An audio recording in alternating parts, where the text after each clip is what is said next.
Hello বন্ধুরা, আমি এসেছিলাম আমার শাশুড়ি মায়ের রিপোর্ট নিতে শ্রীরামপুরে। আর পুপু এখন বায়না করছে বড় মার কাছে যাবে। তো এখন বাজে 1টা বাজতে যায়, এখনও বলছে বড় মার কাছে যাবো। তাই আমরা স্টেশনে এসে বসে আছি, রিপোর্ট নেওয়া হয়ে গেছে। আমরা দেরি করেই এসেছি, 12টার পর রিপোর্ট দেয় তাই। তো এখন যাবো, চলো তোমাদেরও দেখাবো। যাবি? কী বলবি? পরীক্ষা যেন ভালো হয় ঠাকুরের কাছে। সত্যি কথা বলতে কি, পুকু বায়না করলো ঠিকই, কিন্তু আমারও প্রবল যাওয়ার ইচ্ছা ছিল।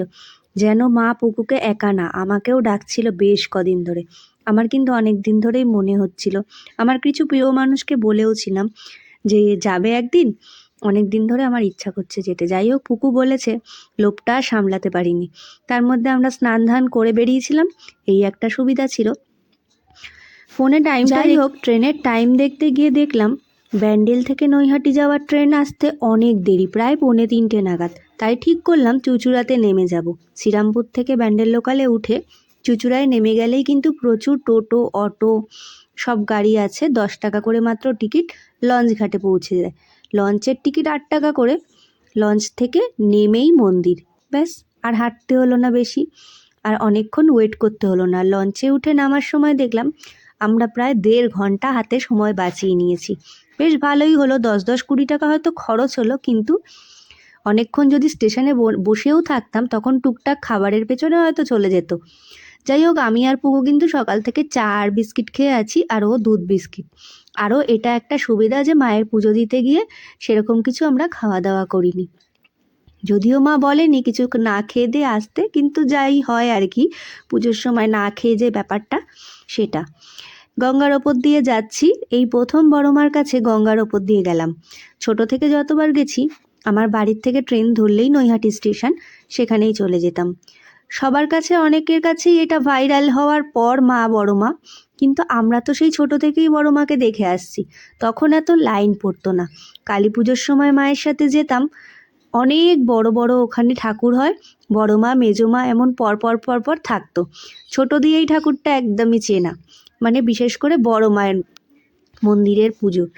যাই হোক, তারপর যখন ওখানে ছোট মন্দিরটাও ছিল, সেটাতেও কিন্তু ফটো পুজোই হতো। হালে কত 100 বছরের পূর্তি যখন হলো, তখন এই পাথরের মূর্তিটি দিয়ে তখন বড় মায়ের পুজোটা হয়। আর এখন এই ভাইরাল হওয়ার সাথে সাথে প্রচুর লাইনও হয়ে গেছে। আমি আর পুকু ওখানে 1:30 নাগাদ লাইন দেওয়ার পর ডালা কিনে যখন হাঁটছি, সেই অনেক দূরে একটা মিল আছে, তারপর আবার স্টেশন রোড, সেই রোডের পার করে যেন লাইন চলে গেছিল। আমরা যখন দাঁড়ালাম প্রায় 1:30, আর যখন মন্দিরের কাছে এসছি পা ব্যথা হয়ে গেছে, তখন বাজে 6টা। আমরা এত ঘন্টা শুধু লাইনেই দাঁড়িয়েছিলাম। তারপর এই যে দেখো, ভেতরে ঢুকে গেছি দাঁড়াতে দাঁড়াতে। কন্টিনিউ আমি দাঁড়িয়েছিলাম। পুকুকে মাঝে মাঝে এদিক ওদিক যদিও বসিয়েছি, অনেকেই এদিক ওদিক বসছিল, এবার আমার সাথে তো আর কেউ ছিল না। জানি লাইনটা চলে যাবে, এত মানুষকে আবার পরে আমাকে ভেতরে আসতে দেবে বলো। যাই হোক, মায়ের কাছে পৌঁছে গেছি। সত্যি কথা একদম মন থেকে বলছি, যখন ভেতরটা গেছি, পা ব্যথা, শরীরের যত কষ্ট সব কোথায় যেন গায়েব হয়ে গেছে, কিচ্ছু আর নেই। মায়ের কাছে আসলে যেমন সব চাইতে ভুলে যাই, মা সব ব্যথা বেদনা যন্ত্রণা দূর করে দেয় নিমেষের মধ্যে। যেন মনে হয় এনার্জি চলে আসলো শরীরে।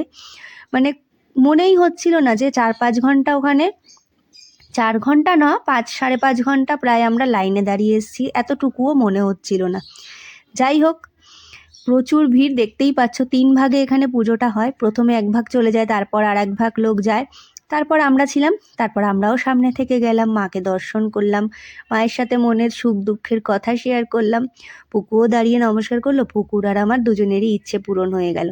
দেখতেই পাচ্ছ, মাকে দেখলে যেন মনটা ভরে যায়। যতই এই মূর্তিটি পরে আনা হোক, পরে বানানো হোক, পরে আসুক, মা তো বড় মাই, তাই না? এত ভালো লাগছিল, কত পুরনো স্মৃতি, তাই না? ছোটোবেলার থেকে যেখানে যাই সেই বড় মূর্তিটা দেখতে, এখন এই মূর্তিটা দেখতে যাই। বরং কালী পুজোর সময়ই এখন আর যাওয়া হয় না, এত ভিড়ের চোটে। পুকু তো ছোট, আর একটু বড় হোক, তারপর কালী পুজোর সময়ও যাব। আর একটা পুরনো স্মৃতি উদ্ধার করতে গেছিলাম, যেটা আমার বেস্ট ফ্রেন্ডের সাথে কন্টিনিউ।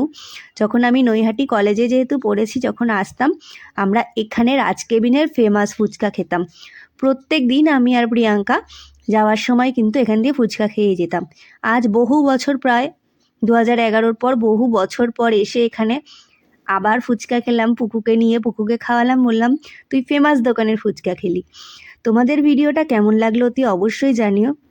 আজকের এই ছোট্ট ভিডিওটা তোমাদের সাথে শেয়ার করলাম। আর এই দেখো, ট্রেনে একটু রেস্ট নিচ্ছিলাম বসে, ওকে দেখে কেউ বলবে ও 5.5 ঘন্টা লাইনে দাঁড়িয়ে এসছে। ওর এনার্জিটা দেখো, সকালবেলায় সেই বেরিয়েছে, ফাঁকা ট্রেন পেয়েই এটায় ওটায় উঠে এখন এই জিনিসগুলো খুব করছে, যেগুলো শিখছে সেই প্র্যাকটিসগুলো যেখানে সুযোগ পায় শক্ত কিছু পেলেই করা শুরু করে দেয়। তোমরা কেউ খারাপভাবে নিও না, ট্রেনটা নিচটা এমনিও ময়লা ছিল, ও হুড়মুড়িয়ে উঠে গেছে। আমি যদিও ওকে সাথে সাথে নামিয়ে নিয়েছিলাম, তো ওর বাবাকে এই ভিডিওটা করে দেখাবার জন্য যে দেখো ও ট্রেনের মধ্যে কি করতে থাকে। আর সবাই দেখলাম সামনে খুব খুশিও হচ্ছিল, তাই তোমাদের সাথেও একটু শেয়ার করে দিলাম। আজকের ভিডিওটা তোমাদের কেমন লাগলো জানিও। আজকের মতন এইটুকুই, আবার তোমাদের সাথে দেখা হবে অন্য কোনো ভিডিও নিয়ে। আজকের মতন টাটা, জয় বড় মা।